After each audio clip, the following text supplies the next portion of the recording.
Što se danas najviše isplati investirati? To nisu dionice, zlato, niti kriptovalute.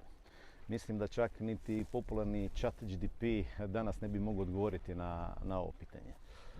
Nigdje nećete ostvariti profit kakav možete u lijepoj našoj, sa ilegalnom gradnjom. Apsolutno nigdje. Kupite poljoprivredno zemljište za male novce, na njoj gradite u stilu a je to.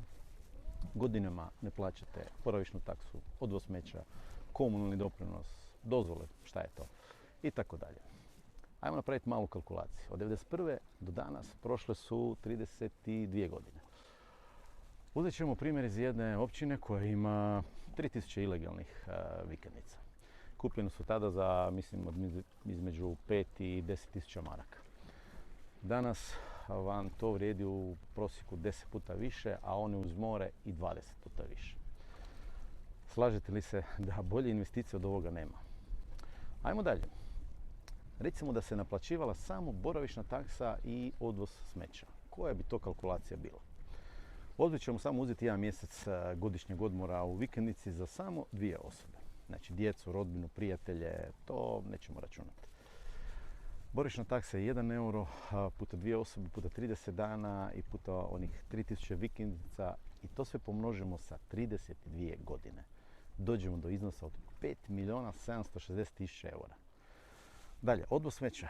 Kalkulaciju radimo opet za onih mjesec dana, 5 eura, 3000 vikendica i to opet pomnožimo sa 32 godine i dođemo do 480.000 eura. Sve to ukupno je 6.240.000 eura koje je lokalna zajednica izgubila do sada. A da ih je naplatila, možete samo zamisliti što bi mogla napraviti za svoje stanovnike sa tim iznosom. I zadnje, ono što mene najviše u ovoj priči boli, što je sa vrijednošću nepovratnog uništenog prostora. Tu kalkulaciju iskreno ne mogu izmjeriti niti u jednoj valuti. Kad se osvrnemo, svi vidimo da se investicija u ilegalnih graditelja ikako isplatila. A svi mi koji smo legalno uložili i radimo po zakonu, na kraju ove priče ispadamo totalne budale. Tako.